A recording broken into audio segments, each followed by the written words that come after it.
also see, especially amongst, entrepreneurs who are newer here, around this idea that they want to like solve every variable. They want to kind of like figure everything out without ever having started. And the reality is Bro, that you're Tomek, he's basically calling you just out, bro. making it all up, and it's entirely just entertaining yourself, but doesn't actually accomplish anything because you're not. It gives you the fallacy or the illusion that you're collecting data by doing your quote research. But the best source of data is from taking action in reality. He said it, not me. Okay, and so let me actually do this real quick. Hormozi said it, I did, right? And if you listen to what he said, he's even talking right now in front of me while I'm filming this Loom live. Is that a lot of people put their turkey in the oven and after 3 minutes go, "What the fuck? Why is my turkey not done? Should I put it in the toaster or in the microwave to make it go by quicker?"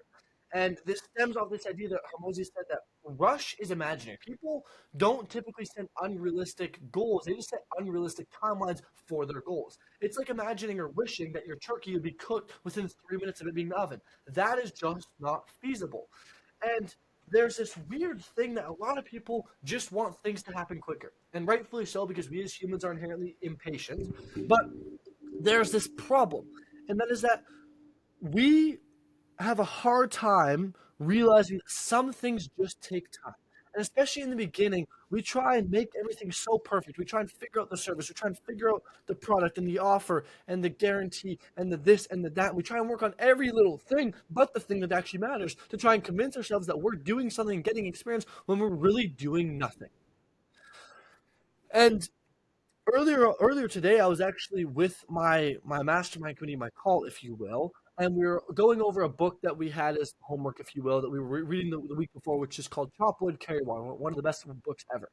And it's this story about this young guy, John, who wants to become a samurai archer. And he goes all the way to Japan to go meet with his sensei. And he goes out there and he's trying to learn how to become a samurai warrior, right? Or samurai archer. And the first thing that they do is they chop wood and they carry water. And John is really confused. And he says, Master Sensei, Akira, why are we chopping wood and carrying water? Like, I don't understand the point of this. If I want to become better at archery, I have to shoot arrows, not chop wood and carry water. And Akira says, shooting will come soon enough. And John doesn't understand why we're not shooting arrows and we're just chopping wood and carrying water. And you can go read the book yourself. It's a really good story. But it's this idea that a lot of people are trying to rush the thing because they think that that's what needs to happen. And instead of actually realizing that the joy comes from the process, they try and get the joy from the goal. They never understand and never fully live. Right? Go read the book. It'll explain a lot better than this. A lot of really cool things in there, like about how things are hard in life and that your life will be hard no matter what you do. So hard isn't a choice, but where you experience it is. Anyways, we're talking about this book, and then I hop on this call with Hormozi, and the first thing he says is he references this book and this story of John. And I start freaking out because I'm like, oh, like, is Hormozi reading my mind? Like, am I Hormozi? Is Hormozi me? Right? Like, what the fuck? That's if we're gonna have to make this video.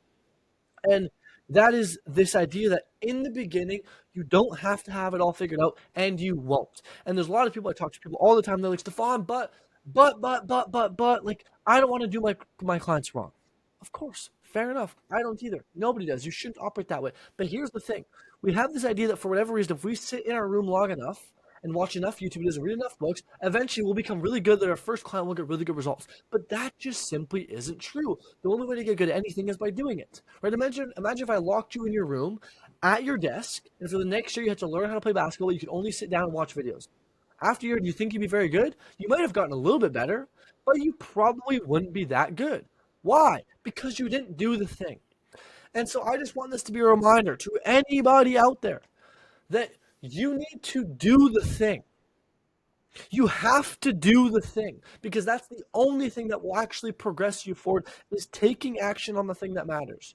Not sitting here and making up stories and convincing yourself there needs to be other things. You just need to do the thing that truly matters because that's what matters. And the thing is, you know what that thing is because it's the thing you're not doing now and convincing yourself you shouldn't be doing by doing other things. Whatever the thing is that you're putting off is the thing you should be doing. Right? The magic that you're looking for is in the work that you're avoiding. Really good quote. And so I just hope that this serves you as a reminder that in the beginning, you won't have it all figured out. And in the beginning, I want you to stop rushing. The first quote Hormozi said on this call was, rush is imaginary. Rush is imaginary. Right? A lot of people they don't set unrealistic goals. They just set unrealistic timelines to achieve those goals. And There's a lot of other videos on this, but if you really want a deeper dive into this subject, go read the book Chop Wood, Carry Water. It's a book I've read 4 times already. It's a phenomenal book. Hormozi's evidently read it because he referenced it in the beginning of this call. And I think it would serve a lot of you well in taking away this idea of rushing so fast, right? And granted, I rush as well because we want to have things. I'd rather get rich now than later, right? And so therefore, we put the work in.